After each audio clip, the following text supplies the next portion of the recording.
বাংলাদেশ ও পাকিস্তানের মধ্যে ১৯৭১ সালের পর প্রথমবারের মতো সরকারি পর্যায়ে সরাসরি বাণিজ্য পুনরায় শুরু করেছে। সরকার থেকে সরকার পর্যায়ে হওয়া চুক্তি অনুসারে চাল নিয়ে বাংলাদেশের পথে রওনা দিয়েছে একটি পাকিস্তানি জাহাজ। পাকিস্তানি সংবাদ মাধ্যম দ্য এক্সপ্রেস ট্রিবিউন এক প্রতিবেদনে এই তথ্য জানিয়েছে। কোটি মানুষের আস্থার ভালোবাসায় ১১ বারের মতো দেশের ১ নম্বর রেফ্রিজারেটর ব্র্যান্ড ওয়ালটন। প্রতিবেদনে বলা হয়েছে, প্রথমবার সরকার অনুমোদিত একটি কার্গো জাহাজ করাচির পোর্ট কাসিম থেকে বাংলাদেশের পথে রওনা হয়েছে। এটি দুই দেশের বাণিজ্যিক সম্পর্কের জন্য একটি ঐতিহাসিক পদক্ষেপ হিসেবে মনে করা হচ্ছে। চুক্তিটি চলতি বছরের ফেব্রুয়ারির শুরুতে চূড়ান্ত করা হয়।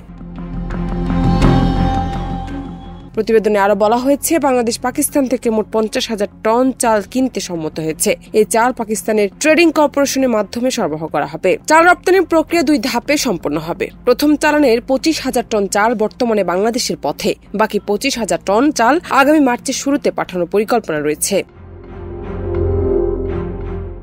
এতে আরো বলা হয়েছে, প্রথমবারের মতো পাকিস্তান ন্যাশনাল শিপিং কর্পোরেশনের একটি জাহাজ সরকারি কার্গো নিয়ে বাংলাদেশে বন্দরে নোঙর করবে। এটি দ্বিপাক্ষিক সামুদ্রিক বাণিজ্য সম্পর্কের ক্ষেত্রে একটি গুরুত্বপূর্ণ মাইলফলক। এই পদক্ষেপ দুই দেশের মধ্যে অর্থনৈতিক সহযোগিতা বৃদ্ধির পাশাপাশি দীর্ঘদিন বন্ধ থাকা বাণিজ্যিক সংযোগ পুনঃস্থাপনে সহায়ক বলে আশা করা হচ্ছে। জান্নাত নিপু, দেশ রূপান্তর।